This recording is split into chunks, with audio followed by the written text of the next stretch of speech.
there's a panic level inside the Democratic Party right now. So regardless of who the GOP actually nominates, who goes up against Biden in the fall, the issues facing the Democrats are systemic, and the panic is... Not only are the issues systemic, they are profound and they are everywhere, and people are sick of it. And basically, the Democrats are attacking him for pointing out the obvious. It's like they want to sleepwalk through the next election. It's real because they know these are things they've advocated for, and their base, the activist base, won't allow them to withdraw from. So the panic is actually a sign of what is to come in 2024. So I would say yes, and I believe we're going to see a change in the White House because of it. But the fact that they're switching to Republican and disavowing the Democratic Party, that seems to be extremely telling as well. Final thoughts to you, 10 seconds, Stacey.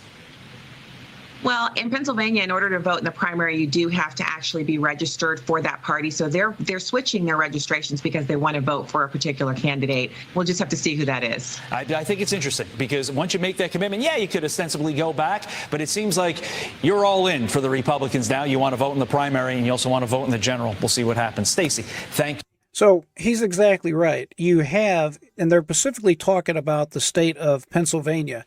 Joe Biden only won that state by roughly 85,000 votes, and you have over 35,000 people that went down to the county recorder's office or did it online. They simply took their registration as Democrats and placed it as Republicans. Now, that doesn't mean there's only 35,000 more people that have a tendency to support the Republican ticket.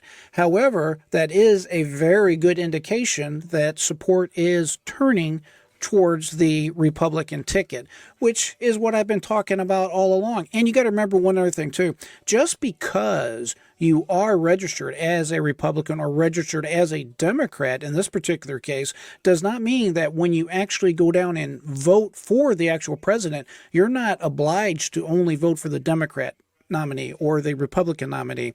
When you choose a party in your state, it only has to do with the initial picking in the primaries of who's going to represent the Republicans, who's going to represent the Democrats. That's the only thing that is basically a concern when you pick a particular party. Having said that, it's looking very good for Donald Trump's chances in Pennsylvania. It's obvious that his chances are looking good all over the United States.